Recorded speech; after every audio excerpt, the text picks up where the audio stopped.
উত্তর ত্রিপুরার ধর্মনগর মহকুমার হাফলং গ্রাম পঞ্চায়েতের ২ নম্বর ওয়ার্ডের বাসিন্দা লালবাহাদুর গৌড়ের ঝুলন্ত দেহ উদ্ধারকে ঘিরে চাঞ্চল্যের সৃষ্টি হয়েছে এলাকায়। মঙ্গলবার সকালে তিনি বাড়ি থেকে বের হওয়ার পর দীর্ঘ সময় তার কোনো খোঁজ পাওয়া যায়নি। পরবর্তীতে পরিবারের সদস্যদের কাছে খবর আসে যে হাফলং এলাকায় তার বাড়ি থেকে প্রায় ৩ কিলোমিটার দূরে অশোকটিলা এলাকার গভীর জঙ্গলের মধ্যে একটি গাছে ঝুলন্ত অবস্থায় রয়েছেন লালবাহাদুর গৌড়। খবর পেয়ে স্থানীয় জনপ্রতিনিধি ও এলাকাবাসীরা ঘটনাস্থলে ছুটে যান এবং বিষয়টি ধর্মনগর থানায় জানানো হয়। খবর পেয়ে ধর্মনগর থানার পুলিশ ঘটনাস্থলে পৌঁছে ঝুলন্ত অবস্থায় থাকা ব্যক্তিকে উদ্ধার করে ধর্মনগর জেলা হাসপাতালে নিয়ে আসে।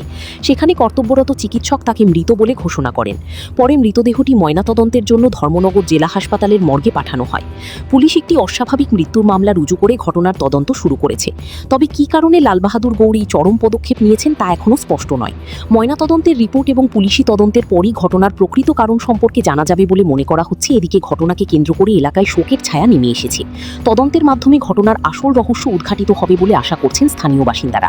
জানা গেছে ময়নাতদন্তের পর মৃতদেহ পরিবারের হাতে তুলে দেওয়া হবে। ভানুচন্দ্রের report, Assam prime network. Lalbahadur Gaur আপনার কি হয়? হ্যাঁ, আপনার কি লাগে তাই না? আমার ভাই লাগে যেটার ঘরে ভাই কি হয়েছিল আজকে? এটা কিছু করে পারতাম আমি গেছে আগে সাতটার ডিপি। হ্যাঁ, ডিপিটাই খবর পাইছি দৌড়ি আইছি। মানে কি শুনছেন? শুনছি ফাঁস লাগে মরে গেছে। কোন জায়গাত লাগছে ফার্স্ট? আমরাও কালিকাপুর কালিকাপুর মানে কি চা বাগানে নাকি? ওনার কে কে আছে আর বাড়িতে? তার মা, তার বোন। লালবাহাদুর গৌড়। আচ্ছা, আপনি তাই না কি হয়? আমি পাড়াপড়শি হিসাবে ভাই। কি শুনতে পাইছেন? হ্যাঁ, কি শুনতে পাইছেন?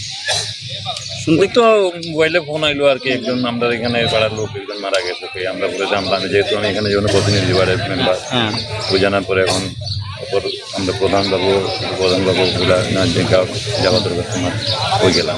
আচ্ছা, গিয়ে কি দেখ